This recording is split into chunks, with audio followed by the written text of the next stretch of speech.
A few months ago, I made this video, and since then, a lot has changed. For some teams, it looks like they found their QB1 for the future, and for some other teams, looks like they need to move on right now. So you've read the title, and you know where this is going. Today, we're going to be looking at the new Caleb Williams Sweepstakes.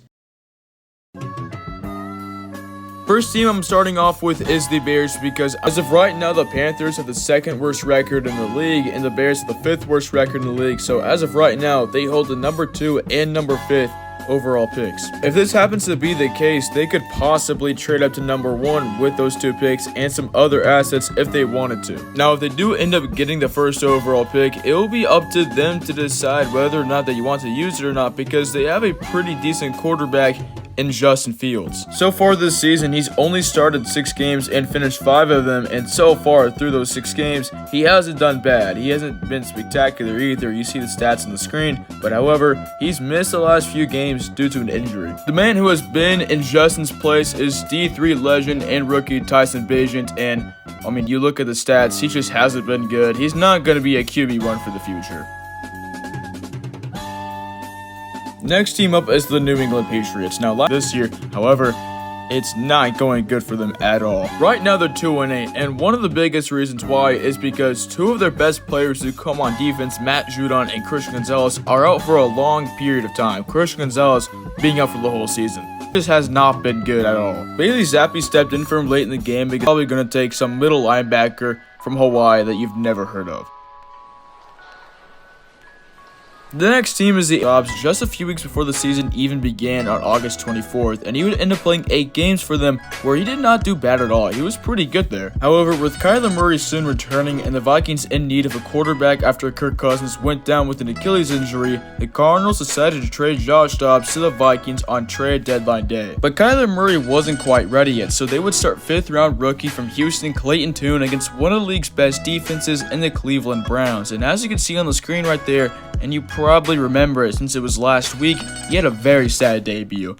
However, this Sunday was the season debut of Kyler Murray and his first game back since December of 2022. I remember that day. It was not a good day. I was very sick. But anyway, Kyler Murray, he played alright. As you look at the stats, it doesn't look impressive, but he led them to their second win of the season.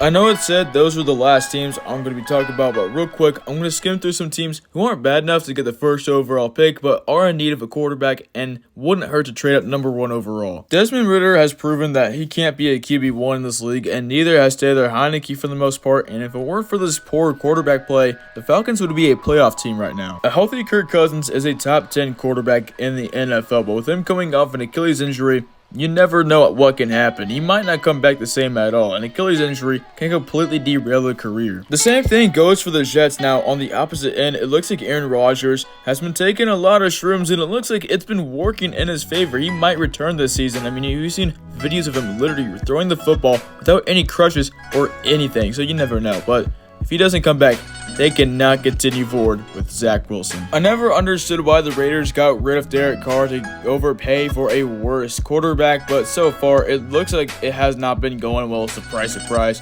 Firing Josh McDaniels was the right move, but in my opinion, get rid of Jimmy G, or at least bench him for next season and trade up for Caleb Williams. The Matthew Stafford trade for the Rams worked well in 2021 as they went on to win the Super Bowl. However, as Matthew Stafford gets older and more banged up, their need for a quarterback continues to grow. They drafted Stetson Bennett last season in the draft, but so far he has not even played. He's been off the roster, so I think the Rams are in need of a quarterback right now. I could put more teams in there like the Bucs or the Broncos, but in my opinion, those are the 5 main teams that I could see trading up in the draft and drafting Caleb Williams. But yeah, that's about it.